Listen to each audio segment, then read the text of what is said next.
Good morning, Rams, and welcome back to the first 2021 Heisttown Ram Report. I'm your host, Alejandro Mendoza, for today's scoop. Let's go check it out.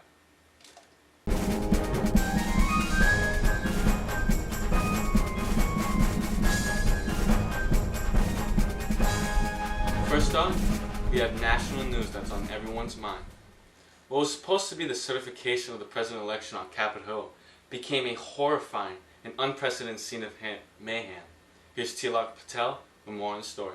The final step in the 2020 presidential election is the Electoral College vote count in Congress, and that began peacefully enough this Wednesday. President Donald Trump, who lost both the popular and the electoral vote, has continued to object to the validity of this results and encouraged supporters to attend rallies in Washington, D.C. on the day of the vote count. Demonstrations at the U.S. Capitol building turned violent, with a mob being able to breach security and enter the building, where one woman was fatally shot. The mob at one point occupied the floor of the Senate, and the senators taking part in the Electoral College vote count were rushed to an undisclosed location to continue the count.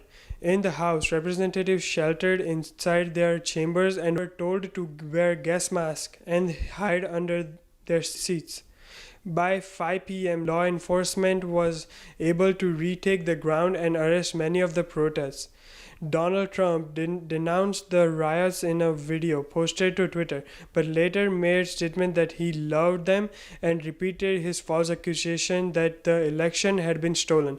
In the end, both the Senate and the House were able to meet and certified the Electoral College vote, making Joe Biden and Kamala Harris officially the winners by early Thursday morning. I am Tilak Patel for Ram Report. Back to you in the studio.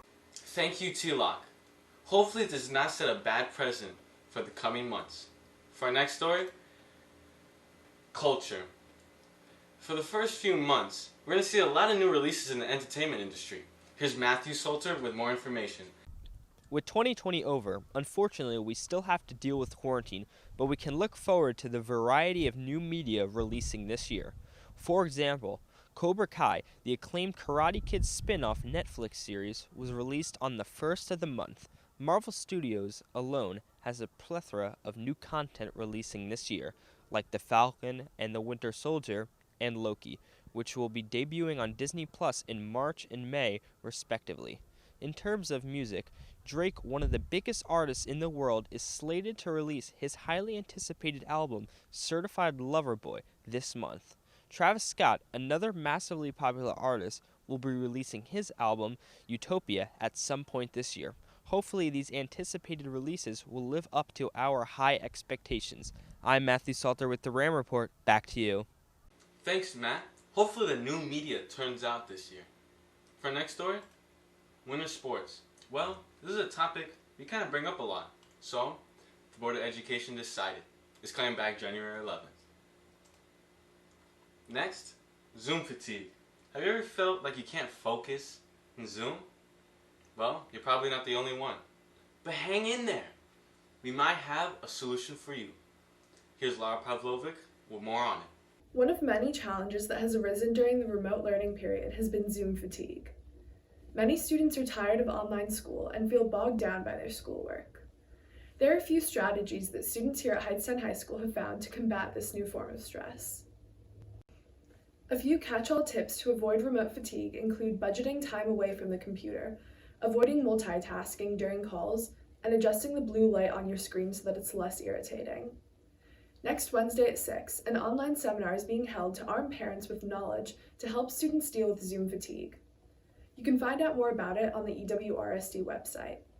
I'm Laura Pavlovic for the Ram Report. Back to you. Thank you, Laura. Hopefully this helps with stress related in school and helps maintain grades. For our next story, they're here. Amidst the flurry of information, we here at the Ram Report have distilled it to the facts that matter to you.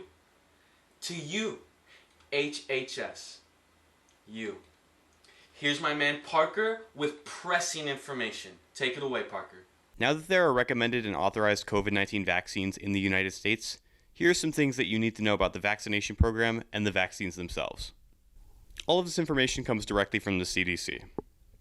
After the first vaccination, a second dose is required about 3 or 4 weeks after, depending on which specific vaccine you get.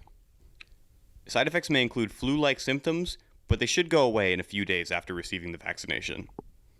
Obviously, the plan is for everyone to receive the COVID-19 vaccine once large enough quantities are available.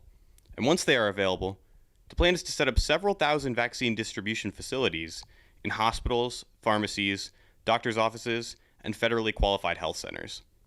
The Murphy administration launched an online portal on Monday that, despite some hiccups, allows New Jersey residents and workers to pre-register for the COVID-19 vaccine. More than 220,000 people registered as of Tuesday night, but how the system determines who gets the vaccine and when is murky. Despite slow processing and crashes due to high traffic Tuesday morning, the portal is supposed to create a waiting list that allows anyone to register and eventually schedule an appointment at a vaccination site. New information and links to pre-register can be found at covid19.nj.gov.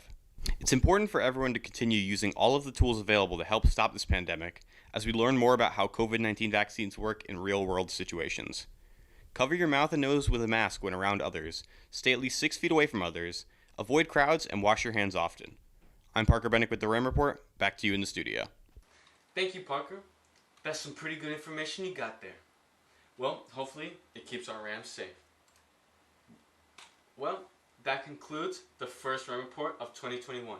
As always, thanks for staying tuned in, and come back next week for more Hightown High School news. It goes without saying, stay safe, happy and healthy, and have a fantastic day. And guess what?